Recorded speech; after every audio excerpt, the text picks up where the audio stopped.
इस वीडियो में हम देखेंगे डेटा इंटरप्रिटेशन से पार्ट 11 और पार्ट 11 में हम पाई चार्ट और रडार चार्ट को मिला करके बने एक प्रॉब्लम को सॉल्व करने की कोशिश करेंगे और जानेंगे कैसे इन्हें हम सॉल्व करते हैं। तो चलिए स्टार्ट करते हैं आज की वीडियो।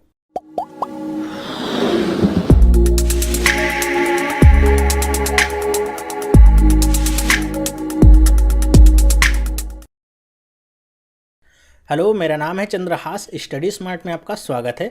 दोस्तों, डेटा इंटरप्रिटेशन का ये 11वां पार्ट होगा। 10 पार्ट मैंने आपको पहले ही दे दिए हैं। आपने अगर नहीं देखे हैं, बेसिक कॉन्सेप्ट भी आपका क्लियर नहीं है, तो आप यहाँ पे नीचे जा कर के वो सारे पार्ट्स देख सकते हैं। अगर आप मोबाइल पे हैं तो यहाँ पे कॉर्नर में आपको लिंक मिल जाएगा उस सभी पार्टों का, जिस पे क्लिक करके आप वो सारे पार्ट्स देख सकते हैं। इस वीडियो में हम देखेंगे पाई चार्ट और रडार चार्ट को मिला करके बने एक क्वेश्चन को कैसे हम इजीली सॉल्व करते हैं। खास तौर पे रडार चार्ट को कैसे पढ़ना है ये समझने की कोशिश हम करेंगे, और आसान होता है इस तरह के क्वेश्चंस को भी करना। लेकिन ये वीडियो शुरुआत करने से पहले मैं उन लोगों से बात करना चाहूँगा कि जिनको पार्ट 10 का जो पहला क्वेश्चन है वो समझ में नहीं आ पाया था। तो अगर आपको ये क्वेश्चन समझ में आ गया है जो पार्ट 10 का पहला क्वेश्चन है, तब आप यहाँ पर नीचे स्क्रीन पे जो टाइम दिया जा रहा है उस पर वहाँ तक वीडियो को स्किप कर दीजिए और वहाँ से आपका पार्ट 11 स्टार्ट होगा। लेकिन अगर आपको नहीं समझ में आया है तो वीडियो को देखते रहिए। मैं पहले वही क्वेश्चन समझाऊंगा, उसके बाद हम पार्ट 11 के साथ कंटिन्यू करेंगे। चलिए देखते हैं क्या क्वेश्चन था। If the income of company x in 1998 and 99 was equal to the expenditure of company Y in 2001 and 2, what was the ratio of their respective profits? बहुत सारे लोग ये जो आखिरी का सेंटेंस है इसको पढ़ नहीं पा रहे हैं। ये क्या लिखा हुआ है कि उनके एक्स का 1998 का प्रॉफिट और वाई के 2001 और 2 का प्रॉफिट, इसका रेशियो निकालना था। मतलब आपको क्या निकालना था? एक्स के प्रॉफिट का रेशियो निकालना था और वाई के प्रॉफिट का रेशियो निकालना था, ना कि उनके इनकम का रेशियो निकालना था। ठीक है, प्रॉफिट कितना है इसका रेशियो निकालना था। ठीक है, अब यहाँ पे हमको प्रॉफिट निकालना है, और प्रॉफिट का अगर कॉन्सेप्ट आपको नहीं समझ में आ पा रहा है क्या बताना चाह रहा हूँ मैं, तो एग्जांपल के तौर पे अगर समझाऊँ कि मान लीजिए कोई सामान 200 रुपये का है और आप उसे 20% प्रॉफिट पे बेचते हैं, तो कितना रुपये आपको मिलेगा? केवल प्रॉफिट के तौर पे आपको कितना रुपये मिलेगा? तो आप क्या करेंगे, इस 200 का 20% निकालेंगे कि नहीं निकालेंगे, या फिर इसका 120 निकालेंगे? 120 अगर निकालेंगे तो वो जो पूरा अमाउंट आएगा कि इतने में आपने उस सामान को बेचा है। ठीक है, लेकिन प्रॉफिट अगर मैं पूछूँ कितने रुपए का हुआ, तो आप 200 का ही केवल क्या निकालेंगे, 20% ही निकालेंगे। 00 से 00 कट जाएगा, कितना आएगा? 40 रुपये आपको क्या मिलेगा? प्रॉफिट। ओके, तो यहाँ पे हमको एक्स का प्रॉफिट और वाई का प्रॉफिट निकालना है, ना कि इनके इनकम और एक्सपेंडिचर से हमको मतलब है। ठीक है, मतलब इनकम और एक्सपेंडिचर से मतलब है, लेकिन इनके रेशियो को हमको नहीं शो करना है, केवल प्रॉफिट को शो करना है। तो बस हमको यही देखना होगा। तो सबसे पहले हम एक्स का प्रॉफिट निकाल लेते हैं। 1998-99 में कितना था? तो प्रॉफिट किस पे निकलता है? जैसे यहाँ पे 200 रुपये का आपका सामान बन के तैयार हुआ था, ये क्या थी? उसकी कॉस्ट प्राइस। तो कॉस्ट प्राइस पे ही आपका प्रॉफिट निकलेगा। तो यहाँ पे कॉस्ट प्राइस तो हमको दिया नहीं, केवल प्रॉफिट परसेंट दिया है। तो मैं मान लेता हूँ यहाँ पे कॉस्ट प्राइस मान लीजिए ए है। ठीक है, या सी मान लीजिए, कुछ भी मान लीजिए। तो ए मान लेता हूँ। तो यहाँ पे प्रॉफिट परसेंट कितना है देखिए, तो 1998-99 में कितना आया है? ये आया है 30%। तो ए का 30% यही क्या आएगा? प्रॉफिट देगा। ओके, जो भी कॉस्ट प्राइस होगी उसका 30% जो आएगा, जैसे यहाँ पे 200 का 20% 40 रुपये आया था प्रॉफिट, वैसे ए का 30% क्या आएगा? प्रॉफिट आएगा। ठीक है, तो ये तो वैल्यू वो आ गई जो आप ऊपर रखेंगे यहाँ पे। ओके, फिर हम इसी तरह वाई का भी निकाल लें प्रॉफिट। अब कुछ लोग कह रहे थे कि इसका वाई का हम ऐसे क्यों नहीं निकाल रहे हैं कि सीधे जैसे इसका निकाल लिया 30%, वैसे वाई का अगर देखें तो कितना रहे 50%, तो वाई का निकाल लें। तो वहाँ पे आपका 2 वेरिएबल हो जाएगा। फिर ए आप उसका एक्सपेंडिचर ले नहीं सकते, फिर वाई के लिए बी लेना होगा। तो बी ले लेंगे तो आपका रेशियो आपका सही निकल के आएगा नहीं। और इसी झंझट से बचने के लिए क्वेश्चन में ये रिलेशनशिप बताया गया है कि ए की जो इनकम है वाई के लिए वो क्या है? एक्सपेंडिचर है। अब वाई का प्रॉफिट निकालना होगा तो हमको क्या करना पड़ेगा? वाई का अगर हमको प्रॉफिट चाहिए होगा तो क्या चाहिए होगा? एक्सपेंडिचर वाई का कितना है, और प्रॉफिट परसेंट तो पता ही है कितना, 50% प्रॉफिट है। ओके, तो एक्सपेंडिचर क्या है? जो भी एक्स की इनकम है। तो सबसे पहले हम क्या निकालेंगे? एक्स की इनकम। तो एक्स की इनकम कैसे निकालेंगे? तो एक्स की इनकम आ जाएगी आसानी से। एक्सपेंडिचर हमने माना है ए, और इनकम कितनी हो जाएगी? 100 प्लस प्रॉफिट परसेंट। तो 100 और 30% जोड़ेंगे, कितना आ जाएगा? 130, और बटे में करेंगे क्या आ जाएगा? 100। तो एक्सपेंडिचर इतना आ गया। प्रॉफिट पहले से कितना है? 50 बटे में 100। कुछ लोग यहाँ पे कह रहे थे कि 50 नहीं 150 होना चाहिए। तो अगर आप इसका 150 निकालेंगे तो दूसरी चीज़ है, आप प्लस क्यों कर रहे हैं, हमको केवल प्रॉफिट निकालना है ना, तो 100 प्लस इसमें नहीं करना है, ये गलत तरीका है। प्रॉफिट के लिए जैसे हमने केवल 20% निकाला था वैसे केवल 50% निकालेंगे। एक्सपेंडिचर ये निकल के आया है जो कि एक्स की इनकम है, तो ये आपका क्या आ जाएगा, वाई के लिए प्रॉफिट देगा। एक्स का प्रॉफिट पता है, वाई का प्रॉफिट पता है, ऊपर नीचे वैल्यूज़ को रिप्लेस करिए, क्या आ जाएगी देखिए, ए गुणे में 30 बटे में 100 और अपॉन में ए गुणे में 130 बटे में 100 और गुणे में 50 बटे में 100। कट कर लीजिए, जैसे 100 से 100 कट जाएगा, 50 से 2 बार में ए कट जाएगा, ये 0 से ये 0 कट गया, ए से ए कट गया। अब ये 2 नीचे था डिनोमिनेटर में, ऊपर चला जाएगा तो 3 से गुणा होगा, क्या हो जाएगा 6, और यहाँ पे क्या बचा है 13, तो 6:13 आंसर आपको निकल के आएगा। मेरे ख्याल से अब आपको समझ में आ गया होगा कि हम प्रॉफिट निकाल रहे हैं ना कि इनकम का रेशियो निकाल रहे हैं। दूसरा जो क्वेश्चन है इसके बाद वाला, वहाँ पे हम इनकम का रेशियो निकाल रहे हैं। तो इनकम का जब रेशियो निकालेंगे तो हमेशा 100 प्लस करके करेंगे, ठीक है। जब प्रॉफिट निकालना होगा तो ये 100 प्लस आपको नहीं करना है। आई होप ये समझ में आ गया होगा अब आपको, और दिक्कत होगी तब भी मुझे कमेंट करके बता दीजिएगा। तो चलिए स्टार्ट करते हैं पार्ट 11, देखते हैं पहला क्वेश्चन क्या है। चलिए पढ़ते हैं क्वेश्चन क्या है। देखिए क्वेश्चन क्या लिखा हुआ है, the pie chart shows the percentage cost of various components required to manufacture and sell pens in 4 different cities. मतलब जो पाई चार्ट में आपको यहाँ पे वैल्यू दी गई है वो पेन को मैन्युफैक्चर करने में और सेल करने में जो भी कॉस्ट लगता है उसका यहाँ पे आपको ब्रेकअप दिया गया है, ठीक है। अलग अलग कितना किस में परसेंट कितना कॉस्ट लगता है, ये सारी वैल्यूज़ यहाँ पे आपको पाई चार्ट के थ्रू दिखाई गई हैं। फिर आगे पढ़िए क्या लिखा हुआ है, the percentage cost remains the same during the given period, कि ये जो परसेंटेज कॉस्ट है यहाँ पे जो भी गिवन पीरियड होगा आगे 2 साल 4 साल सबके लिए सेम होगा, ऐसा नहीं होगा हर साल बदल रहा है, ठीक है। आगे पढ़िए क्या है, in the radar chart the volume of sales over 4 financial years in cities A B C and D is given in 100 units. ये कह रहे हैं कि ये जो आपका रेडार चार्ट है इसमें क्या दिया गया है कि ये जो पेन्स आपकी सेल की जा रही हैं, बेची जा रही हैं 4 डिफरेंट सिटीज़ में, और ये 4 अलग अलग सालों में, ये ब्यौरा आपको इस रडार चार्ट के माध्यम से समझाने की कोशिश की गई है। तो आपके पास बेसिकली एक पाई चार्ट है और एक रडार चार्ट है, और इसी के थ्रू आपको आगे आने वाले सभी क्वेश्चंस को सॉल्व करना होगा। बहुत सारे लोगों को रडार चार्ट या रडार ग्राफ जिसको कहते हैं उसमें प्रॉब्लम होती है कि कैसे वैल्यूज़ को समझना है। जिन लोगों ने अभी तक नहीं देखा है, कुछ लोग तो देख के भी डर जाते हैं कि ऐसा चार्ट है सॉल्व कैसे होगा, जबकि इसे सॉल्व करना कोई कठिन काम नहीं है, आसान ही है, कुछ होता नहीं है, बस आंकड़ों का रिप्रेजेंटेशन अलग अलग तरीके से किया गया है। अब यहाँ पे जैसे आपको दिखाया गया है कि 100 यूनिट्स में है, ये बात आप ध्यान रखिएगा कि यहाँ पे जैसे अगर 35 लिखा है, 35 का मतलब क्या है कि ये 3500 यूनिट्स की बात की जा रही है।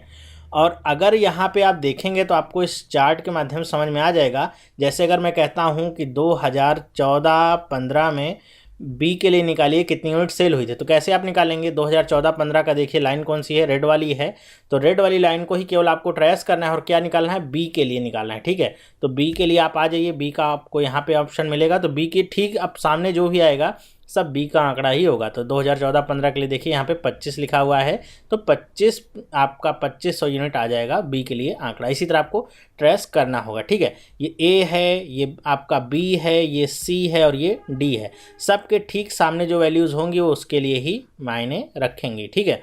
और यहाँ पे जो भी दिया गया सब 100 यूनिट्स में दिया गया है। हाँ, एक बात का आप ध्यान रखेंगे, ये जो अलग अलग लाइन है वो अलग अलग कलर्स में है, तो अलग अलग ईयर्स के लिए यहाँ पे यूज़ किए गए हैं। जैसे ये ब्लू लाइन है 2012-13 के लिए, रेड वाली है 2013-14 के लिए, 2014-15 के लिए ग्रीन, और ये वॉयलेट कलर की जो लाइन है 15-16 के लिए है, ठीक है। इतनी बात आपको समझ में आई। बाकी अब क्वेश्चन करते हैं तो उसमें और हम अच्छे से समझ पाएंगे।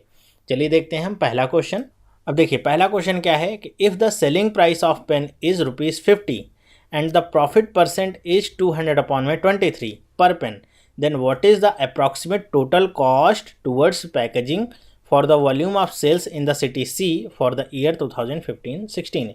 कह रहे हैं कि अगर एक पेन की कीमत, मतलब एक पेन को 50 रुपये में बेचा जाता है और ये जो 50 रुपये में बेचा जा रहा है इसमें 200 बटे में 23% का प्रॉफिट लगा के इसको बेचा जा रहा है। तो आपको क्या बताना है कि आपको अप्रॉक्सीमेट टोटल कॉस्ट बतानी है, किसके लिए, सिटी सी के लिए और 2015-16 में, ठीक है। और पूरी टोटल कॉस्ट नहीं, केवल पैकेजिंग में कितना पैसा खर्च हुआ है यही केवल आपको निकालना है। तो आपको सबसे पहले तो यहाँ पे आपको ये सेलिंग प्राइस दिया गया है, सबसे पहले आप टोटल कॉस्ट निकाल लीजिए, ठीक है। टोटल कॉस्ट पता चल जाएगी तो यहाँ पे जो परसेंटेज दिया गया है अलग अलग मटेरियल्स के लिए, ये हम निकाल पाएंगे कि पैकेजिंग के लिए कितना कॉस्ट लगेगा एक पेन के ऊपर। तो कैसे हम निकालते हैं आप सबको पता ही होगा। सीपी बराबर क्या होता है, सीपी गुणे में जो भी आपका 100 प्लस प्रॉफिट परसेंट होता है वही हम रखते हैं यहाँ पे, और ये बराबर किसके होता है, आपके सेलिंग प्राइस के बराबर होता है। तो यहाँ पे हमको सीपी तो पता नहीं, कॉस्ट प्राइस निकालनी है, तो कॉस्ट प्राइस गुणे में क्या करेंगे, 100 प्लस ये कितना आ जाएगा, प्रॉफिट परसेंट कितना है 200 बटे में 23, और ये पूरा परसेंटेज में है, ठीक है। ध्यान रखिए परसेंट में मतलब पूरे के बटे में 100 भी आएगा, और बराबर में सेलिंग प्राइस हमको कितना दिया है 50 रुपये, तो 50 रुपये रख दिया। अब इसे सॉल्व कर लीजिए, सीपी बराबर कितना आ जाएगा 50, और इसे आप अगर सॉल्व करिए 23 गुणे में 100 करेंगे कितना होगा 2300, और 2300 में 200 ऐड हो जाए कितना हो जाएगा 2500। तो ये 2500 और बटे में ये 2300 रहेगा, ठीक है। 2300 क्यों, क्योंकि परसेंटेज यहाँ पे लगा हुआ है तो वो भी बटे में 100 आ जाएगा। तो 2500 बटे में 2300 होगा, जब दूसरी तरफ जाएगा इक्वल के तो ये कुछ उलट के आ जाएगा, ये क्या हो जाएगा 2300 हो जाएगा, और नीचे क्या आ जाएगा 2500। तो यहाँ से 0 से 0 कट गया, 25 दूनी 50 आ गया, तो सीपी की वैल्यू कितनी आ गई 46 रुपीज़, मतलब कॉस्ट प्राइस उसकी 46 रुपये की पड़ रही है। अब ये 46 रुपये में आपका पैकेजिंग का कितना कॉस्ट लगा है देख लीजिए। तो पैकेजिंग के लिए देखिए आपका ग्रीन वाला जो फील्ड है वो दिखाएगा पैकेजिंग के लिए, तो ये कितना है 15% है। तो 15% आपको ये पता चला, तो आप 46 का क्या निकाल लीजिए 15%, तो इसी का मैं क्या निकालता हूँ 15%, ठीक है, बटे में 100। अब इसे निकालना बहुत आसान है, 15 का गुणा तो आप आसानी से कर लेंगे, इस तरह से भी कर सकते हैं आप इसे, 15 से गुणा करके 15 गुणे में 6 कितना होता है 90, और 15 गुणे में 4 करेंगे कितना आएगा 60, और 60 और 90 कितना आ जाएगा 69, ठीक है। 69 बटे में 100, और एक जीरो यहाँ पे ऐड रहेगा क्योंकि यहाँ पे 90 आया था, ठीक है। तो एक जीरो आप ऐड करेंगे, और जब 100 से डिवाइड करेंगे कितना आ जाएगा 6.9 रुपीज़। ये किसका कॉस्ट आया, पैकेजिंग का कॉस्ट आया, मतलब एक पेन अगर 46 रुपये में बन जाती है कॉस्ट की, तो उसमें 6.9 रुपीज़ पैकेजिंग का खर्चा होता है। अब ये एक पेन का आ गया। अब हम देखते हैं सिटी सी में 2015-16 में टोटल कितनी पेन बेची गई हैं, ठीक है। तो हम आ जाते हैं सिटी सी के लिए, ये वाला आपका कॉलम देखना होगा सी के लिए। अब 2015-16 की कौन सी लाइन है, ये वाली लाइन है, वॉयलेट वाली लाइन है, ठीक है। तो अब 2015-16 की वॉयलेट लाइन कहाँ पे आ रही है, सी के लिए देखिए, तो यहाँ पे आपका आ रहा है 30 का मतलब क्या 300, तो गुणे में आप क्या करेंगे 30 और 2 जीरो और आगे बढ़ाएंगे, तो आप इन दोनों का गुणा कर लीजिए, कितना आ जाएगा देखिए, इन 3 जीरो को अगर देखा जाए, ये पॉइंट लगा हुआ है, इस पॉइंट को मैं हटाऊं और एक जीरो को काट देता हूं, ठीक है। अब 2 जीरो है तो मैं 2 जीरो तो यहाँ पे बढ़ा सकता हूँ। 69 गुणे में 3 करना बहुत आसान है, 70 गुणे में 3 करेंगे कितना आएगा 210, और हमने यहाँ पे एक बढ़ा के लिया है तो एक कम कर लेते हैं, तो एक 3 कम कर लेंगे तो कितना आ जाएगा 207। ये सारे तरीके मैंने मल्टीप्लिकेशन में आपको बताए हुए हैं स्पीड मैथ के, तो आप देख सकते हैं, ठीक है। वरना नहीं भी देख रहे हैं तो यहाँ से भी समझ सकते हैं। तो कितना आ जाएगा आपका 207, तो ये आपका आ जाता है टोटल खर्चा, कितना आ गया 20,700 रुपये, जो कि सिटी सी के 2015-16 में खर्च होंगे केवल पैकेजिंग के ऊपर, ठीक है। तो ये आपका आ गया, इस तरीके से निकालना है। देखिए निकालना इसको बिल्कुल कठिन नहीं है, अगर आपको पता है स्टेप बाय स्टेप कैसे करते जाना है, ठीक है। कभी भी क्वेश्चन को देख के घबराएं नहीं कि क्वेश्चन बहुत टफ दिया है। आप ये देखिए कि आपको रिक्वायर्ड क्या क्या वैल्यूज़ हैं वो आप कहाँ से निकाल सकते हैं, कहाँ से उसे फेच आउट कर सकते हैं। फेच आउट अगर आप कर सकते हैं तो बहुत आसान होता है उसे निकालना। यहाँ पे हमको सेलिंग प्राइस दी गई थी और प्रॉफिट परसेंट दिया गया था, तो कॉस्ट प्राइस निकालना कोई बड़ा काम नहीं है, कॉस्ट प्राइस आसानी से निकाल सकते हैं। कॉस्ट प्राइस अगर आपने टोटल निकाल लिया तो आप देख लीजिए पैकेजिंग कॉस्ट में कितना रुपये खर्च हो रहा है, क्योंकि यहाँ पे परसेंटेज दिया गया है। पैकेजिंग का खर्च आपका निकल के आया 6.9 रुपीज़ एक पेन के लिए। देख लीजिए सी में टोटल आपने कितने पेन भेजे थे, यहाँ पे तो 100 पेन भेजे थे, तो यहाँ पे गुणा कर लिया और आ गया आपका टोटल आंसर। आई होप आपको समझ में आ गया होगा कैसे करना है। रडार ग्राफ भी मैंने इसीलिए लिया है ताकि आप लोगों को अगर दिक्कत होती हो तो यहाँ पे आप देख लेंगे तो सॉल्व हो जाएगी वो दिक्कत भी। और इस तरह के क्वेश्चंस कई बार आपको कंफ्यूज कर जाते हैं एग्जाम में, तो इस तरह के क्वेश्चन एग्जाम में कंफ्यूज मत होइएगा, करके आइएगा, आसान होते हैं। आई होप ये समझ में आ गया होगा आपको। अब चलिए देखते हैं नेक्स्ट क्वेश्चन। अब देखिए नेक्स्ट क्वेश्चन क्या है कि if the raw material cost of 1 unit is ₹30, कह रहे हैं कि रॉ मटेरियल का कॉस्ट कितना है, 30 रुपये है 1 यूनिट का। Then what is the total advertisement cost for the volume of sales in city A in 2014 and 15। अब आपको बताना क्या है कि एडवर्टीजमेंट कॉस्ट कितना होगा सिटी ए के 2014 और 15 के लिए। तो ये भी आपका पिछले क्वेश्चन की तरह ही है, बस आपको देखना क्या है कि आप यहाँ से क्या क्या वैल्यू आपको गिवन है। देखिए आपको रॉ मटेरियल का कॉस्ट दे दिया गया है 30 रुपये है एक पेन के लिए, और हमको पता है कि एक पेन में 41% आपका रॉ मटेरियल यूज होता है। ठीक है, यहाँ से देख लीजिएगा रेड कलर का है रॉ मटेरियल, तो 41% यूज होता है। ठीक है, तो अगर 30 रुपये यहाँ पे दिया गया है, मतलब ये आपको 41% की वैल्यू दे दी गई, कितनी है 30 रुपये। ठीक है, अब आपको क्या कर रहे हैं कि एडवर्टीजमेंट कॉस्ट क्या होगा ओवरऑल, तो हम पहले एक पेन का निकाल लें एडवर्टीजमेंट कॉस्ट कितना होगा। तो एडवर्टीजमेंट कॉस्ट देखिए यहाँ पे क्या दिखा रहा है, ये आपका दिखा रहा है ये ब्लू कलर से जो है या वॉयलेट कलर से, सॉरी वॉयलेट कलर से जो है ये आपका एडवर्टीजमेंट कॉस्ट दिखा रहा है। कितना है ये 25% आपका एडवर्टीजमेंट कॉस्ट यहाँ पे दिया हुआ है।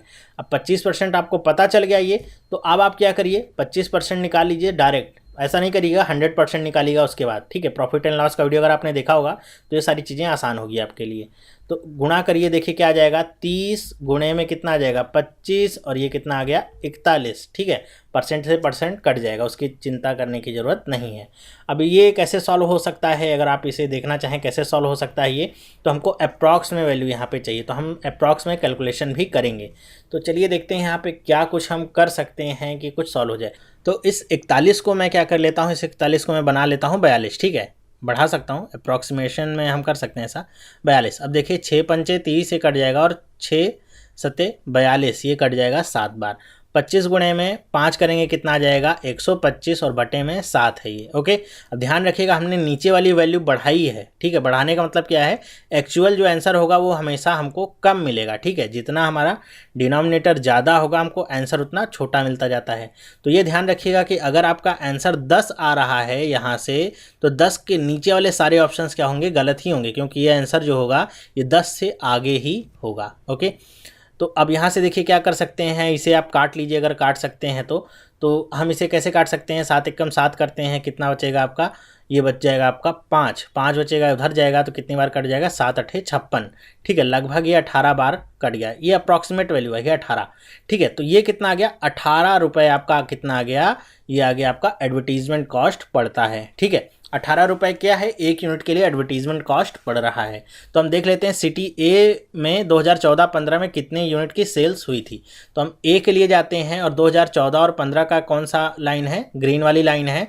तो 2014 और 15 के लिए देखिए क्या है, ये लाइन आपको दिखा रहा है कि ये 35% है। ध्यान रखिएगा यहाँ पे आपको दिक्कत हो सकती है इनको समझने में, तो आप नीचे से देखना अगर चालू करेंगे देखेंगे ये 5 के लिए है, ये 15 के लिए है, ये 25 के लिए, तो 35 के लिए यहाँ पे लाइन भी खींच के दिखाया गया है, 35 है ये। ठीक है, तो कैसे करेंगे, 18 गुणे में 35 नहीं 3500 है। ठीक है, तो आप चाहें तो इसे 35 यहाँ पे ही रखें, क्योंकि डबल जीरो आप यहाँ पे आगे बढ़ा लीजिएगा। तो 18 गुणे में 35 करिए, आसान हो सकता है आपके लिए अगर आपको स्प्लिट एंड मर्ज आता है और मल्टीप्लिकेशन के और सारे तरीके आते हैं, वरना आप इसे सिंपली वैसे भी अगर गुणा करना चाहें तो कर सकते हैं, कोई ज़्यादा कठिन काम नहीं। अगर 18 की टेबल आती है तो 18 पंचे कितना होता है, तो 18 पंचे होता है आपका 90, तो 1 जीरो और बढ़ा लीजिए 9 आ जाता है। 18 गुणे में 3 कितना होता है, तो 18 तियाँ कितना होता है 54, 54 में आप 9 जोड़ेंगे कितना आ जाएगा 63। तो ये आपका टोटल कॉस्ट निकल के आता है सिटी ए के लिए, कितना आ गया ये आपका आ जाता है 63,000 रुपये। आई होप आपको ये समझ में आया होगा कि हमने कैसे इसे किया है। निकालना एकदम आसान है, आपको पता होना चाहिए प्रॉफिट, जो भी आपका डीआई पूछेगा, अगर प्रॉफिट एंड लॉस पे आ गया है डीआई तो आपको प्रॉफिट एंड लॉस के कॉन्सेप्ट पता होने चाहिए, तभी आप बहुत आसानी के साथ निकाल सकते हैं। देखिए ये सारे काम करने में बिल्कुल भी टाइम नहीं लगने हैं। ठीक है, अप्रॉक्सीमेट वैल्यू कैलकुलेट करनी है, आप एग्जाम में आसानी से कैलकुलेट कर सकते हैं, यहाँ तक की पूरी वैल्यू आप आसानी के साथ कैलकुलेट कर सकते हैं विदिन 15 सेकेंड। ठीक है, ज़्यादा ही शायद बोल रहा हूँ, उससे पहले भी आप सॉल्व कर सकते हैं, और ये आपका करना आसान है। इसके लिए आप 5 सेकंड और लीजिए, 20 से 25 सेकंड में तो ये क्वेश्चन आपका सॉल्व हो ही जाएगा। लेकिन अगर आपको कॉन्सेप्ट पहले से पता है तो आप अगर एग्ज़ाम टाइम में बैठिए फिर आपको सोचना पड़ जाए कि 41% ये दिया गया है, फिर 25% कैसे निकालेंगे हम, सोचना जहाँ पड़ जाएगा तो वो आपका टाइम कंज्यूम ज़्यादा करेगा। ठीक है, तो सोचने की बात नहीं है, बस आपको पता होना चाहिए कौन सा कॉन्सेप्ट कहाँ पे लगाना है। अब यहाँ पे अगर आप देखेंगे तो आपको ऑप्शंस तो नहीं दिए गए हैं, तो ये जो वैल्यू 63,000 आपकी लगभग निकल के आ रही है, ये जो वैल्यू होगी आपकी, ये आपकी अप्रॉक्सीमेट वैल्यू है। जो रियल आंसर होगा वो कभी भी इससे नीचे नहीं होगा। क्यों? क्योंकि हमने यहाँ डिनोमिनेटर को बढ़ाया था, हमेशा इससे आगे वाला ही होगा, ठीक है। तो इससे आगे जो भी आपको वैल्यू मिलती है 63, 9 या 64, जो भी आपको वैल्यू मिलेगी वही इसका आंसर होगा। अब बहुत ज़्यादा आगे भी नहीं हो सकता है कि 66 या 67 पे पहुँच जाएगा, क्योंकि हमने केवल एक वैल्यू ही चेंज की थी। आई होप आपको समझ में आया होगा कि कैसे इसे अटेम्प्ट करना है। नेक्स्ट क्वेश्चन क्या लिखा हुआ है, the sales volume of all cities together in 2015 and 16 was how much more than the sales volume is 2013 and 14। ये उसी तरह का क्वेश्चन है, X is how much percent of Y, ठीक है, हाउ मच मोर या लेस। तो इस तरह के क्वेश्चंस को हम कैसे सॉल्व करते थे, एक फॉर्मूला होता था एक्स माइनस वाई, अपॉन में क्या होता था वाई, गुणे में क्या करते थे 100, बस यही करते थे और हमारा आंसर आ जाता था। तो हम 2015 और 16 के लिए देखते हैं कि टोटल सेल्स कितनी है सारे शहरों में। तो 2015-16 के लिए आपकी वॉयलेट कलर की लाइन है, तो सबको आप ऐड कर दीजिए। यहाँ पे बस ध्यान रखना होगा कि वैल्यूज़ आप सही ऐड करिएगा। तो इसे आप क्या कर सकते हैं, ओरली भी इसे ऐड कर सकते हैं, ठीक है। ज़रूरी नहीं कि आप लिख लिख के ऐड करें, और लिख लिख कर करेंगे तो आपका थोड़ा सा टाइम जाएगा। जैसे अगर मैं करना चाहूँ तो यहाँ से ऐड करता हूँ, ये क्या है 40 और 30 जोड़ेंगे कितना होगा 70 में आप 39 जोड़ देंगे तो कितना हो जाएगा 109, और 109 में आप 25 जोड़ेंगे तो कितना हो जाएगा 134। तो ये 134 मिल गया मुझे एक्स की वैल्यू। वाई की वैल्यू क्या है 2013 और 14 की रेड वाली लाइन है, ऐड करता हूँ मैं 25 और 15, 25 और 15 कितना हो जाएगा 40, 40 में 9 जोड़ेंगे कितना होगा 49, 49 में आप 13 जोड़ेंगे कितना आ जाएगा 62। तो 134 माइनस 62 अपॉन में 62 और गुणे में 100। अब आप 134 में से 62 को माइनस करिए, देखिए 62 टू जा कितना होगा 124, 10 और ज़्यादा है मतलब ऊपर कितना आ जाएगा 72, और नीचे क्या आ जाएगा 62, और गुणे में क्या हो जाएगा 100। हमको अप्रॉक्स वैल्यू चाहिए तो हम क्या कर लें, अगर यहाँ पे ऐसे कर सकते हैं, वैसे तो आप डायरेक्टली भी कर लीजिए, कोई दिक्कत की बात नहीं है। लेकिन अगर मैं इसे 2 कम कर लूँ और नीचे वाले को भी क्या कर दूँ 2 कम कर दूँ, तो मेरा कोई भी यहाँ पे डिफरेंस होगा नहीं। तो क्या बन जाएगा आपका 70 और बटे में क्या हो जाएगा 60 और गुणे में क्या हो जाएगा 100। 1 0 से 1 0 ये कट गया, 700 बटे में 6 कितनी बार जाएगा 6 कम 6, 6 कम 6, फिर 6 छंग 36.6, और ये आगे कटता रहेगा। ये कितना आ गया 116.6% ये ज़्यादा आपका निकल के आ रहा है आंसर। यही क्या होगा आपका आंसर, अप्रॉक्स में वैल्यू यहाँ पे ली गई है, ठीक है। तो इस तरह इसके आसपास जो भी आपको आंसर मिलता है वही आपका क्या होगा, सही आंसर होगा। आई होप आपको ये समझ में आ गया होगा कि कैसे हमने इसे सॉल्व किया है। वैसे इसे आप चाहें तो डायरेक्टली भी कर सकते हैं कट, कि 61 1 जा कितना हो जाएगा 61, 10 बचेगा, फिर 1 टाइम्स जाएगा, फिर कितना बचेगा 38 का मतलब 380 होगा। तो 6 छंग 36 से आपका 62 है, तो आप 6 बार में ले जा सकते हैं। तो इस तरह भी आप कर सकते हैं। लेकिन अगर आप थोड़ा सा दिमाग लगाएं, दोनों को मैं नॉर्मलाइज कर लिया है, दोनों को ही कम किया है, तो आपका नॉर्मलाइज होकर सेम रहेगा, कोई इफेक्ट नहीं पड़ा है, ठीक है। और ये आपका आंसर निकल के आ गया है। आई होप आपको ये समझ में आया होगा कैसे हमने किया है। चलिए नेक्स्ट क्वेश्चन देखते हैं क्या है। What is the ratio of average units sold to city A to those sold in city D over the given period? आपको रेशियो बताना है कि सिटी ए में जो यूनिट सोल्ड हुई हैं और सिटी डी में जो यूनिट सोल्ड हुई उनके बीच का रेशियो क्या है। मतलब आपको सिटी ए और अपॉन में सिटी डी ये निकालना है, ठीक है। अब यहाँ पे देखिए सिटी ए और डी दोनों के लिए आपको एवरेज निकालना है। मतलब यहाँ पे देखेंगे तो 4 आपके ईयर्स हैं, तो बटे 4 करना पड़ेगा। लेकिन आपको पता क्या है कि दोनों ही सिटी के लिए 4 पीरियड होंगे, तो आपको बटे 4 करने की झंझट से भी बचना है। क्यों करेंगे आप बटे 4, जब दोनों कट ही जाएगा। आप मेरी बात समझ रहे हैं ना, कि हम कैसे निकालेंगे एवरेज। अगर मुझे सिटी ए के लिए निकालना होगा तो मैं क्या करूंगा, इन सारी वैल्यूज़ को प्लस करूंगा और बटे में क्या करूंगा 4, तब एवरेज निकलेगा। और डी के लिए निकालना होगा तो फिर से इन सारी वैल्यूज़ को मैं प्लस करूंगा और बटे में करूंगा 4, तो बटे में 4 तो पहले से ही कट जाएगा, तो उसे लिखने की क्या जरूरत है। हाँ, अगर यहाँ पे केवल ऐसा पूछा होता कि यूनिट सोल्ड टू सिटी ए, अगर पूछा होता केवल 3 साल के लिए 2012, 13, 14 और 14, 15, और डी के लिए 4 साल के लिए पूछता, तब आपको एवरेज दोनों का निकालना पड़ता है। लेकिन यहाँ पे क्या है, given over the given period, कोई भी पीरियड स्पेसिफाई नहीं, मतलब पूरे पीरियड के लिए ही निकालना है, तो आपको 4 लिखने से भी बचना होगा। बस ऊपर वाली वैल्यूज़ को आप कैलकुलेट कर लीजिए। देखिए अगर मैं ओरली ही से कैलकुलेट कर लूँ 35 और 25 कितना हो जाएगा आपका, हो जाएगा ये 60 में आप 15 जोड़ेंगे कितना आएगा 75, 5 80, ऊपर कितना आ गया 80, और नीचे देखिए 20 और 9 कितना होगा 29 में 30 जोड़ेंगे कितना आएगा 59 में आप 40 और ऐड करेंगे तो कितना आ जाएगा ये 99। तो 99 आपका नीचे आ गया, ठीक है। 80 बटे में 99। अब देखिए कट रहा है क्या, 3 से काटिए, 2 से काटिए, तो मेरे ख्याल से तो ये नहीं कटेगा किसी भी नंबर से, तो यही आपका क्या मिल जाएगा, रेशियो। ओके, यहीं पे अगर क्वेश्चन आपका थोड़ा सा घुमा के कहता कि सिटी ए के लिए आप निकालिए 2012-13 के लिए, ठीक है, और सिटी डी के लिए निकालिए आप 2013-14 और 2014-15 और 2015 और 16, 3 के लिए, तब आपको टेंशन वाली बात होती। फिर हम क्या करते, 2012-13 और यहाँ पे एक और ईयर लिख लीजिए 13-14, ठीक है, तो इसके 2 के लिए निकालते और इसके 3 के लिए निकालते। कैसे निकालते, निकालना वैसे ही था, फिर हमको देखना पड़ता 12-13 के लिए कौन सी लाइन है, ब्लू वाली, तो सिटी ए के लिए कितना आ जाएगा ऊपर 5, फिर 13-14 के लिए कौन सी लाइन है, रेड वाली, तो 5 और 15 कितना आ जाएगा, ये 20, और 20 को आप 2 से डिवाइड करेंगे, ठीक है, तो कितना आ जाएगा 10, तो ऊपर कितना आएगा 10। अब यहाँ से 2 से डिवाइड करना जरूरी हो जाएगा। अब डी के लिए अगर बात करेंगे तो 3 साल का निकालना पड़ेगा, कौन सा, 13-14, 14-15 और 16, तो आपको ब्लू वाली लाइन को छोड़ देना है, बाकी तीनों लाइन को लेके चलना है। तो डी के लिए अगर हम आते हैं तो रेड वाली लाइन देखिए क्या है, 9, तो 9 आएगा, ग्रीन वाली लाइन है आपकी 20 और ये क्या है 40, तो 40 20 60, 60 और 9 69 आपका मिल जाएगा। तो 69 आपको मिला और बटे में आपको 3 भी करना है, तो 3 दूनी 6, 3 तियाँ 9, तो कितना आ जाएगा 23। तो ये आपको रेशियो मिलेगा इन केस अगर आपके पीरियड्स क्या हो, डिफरेंट होंगे, तो उसमें भी कोई घबराने वाली बात नहीं। देखिए इसे निकालने में क्या कोई ज़्यादा टाइम लगा, बिल्कुल भी टाइम नहीं लगा, तो घबराने की बात नहीं है। चाहे आपको पूरा ओवरऑल दे दे, चाहे अलग अलग कर दे, तो आप इसी तरीके से निकाल सकते हैं। इसमें एवरेज में प्रॉब्लम कहाँ पे होती है, आपको याद हो टेबल वाले जो क्वेश्चंस होते हैं, आपकी टेबल्स पे जो क्वेश्चंस आते हैं बने हुए, बहुत सारे आपको यहाँ पे रोज़ दिए रहते हैं, कॉलम्स दिए रहते हैं, वहाँ पे जब आपको एवरेज पूछा जाता है, ठीक है, तब आपके लिए ये प्रॉब्लम क्रिएट करता है। इस तरह के जो सवाल होते हैं ये आपके लिए टाइम कंज्यूमिंग होते हैं। ये भी मैं कराऊंगा, एक आध क्वेश्चन मैं इस तरह का भी लूँगा, टेबल वाला भी, जिसमें आपको इस तरह के जो क्वेश्चंस होते हैं वो भी करके दिखाऊंगा कैसे इन्हें आप सॉल्व करेंगे, ठीक है। यहाँ पे ये सब प्रॉब्लम नहीं करते हैं।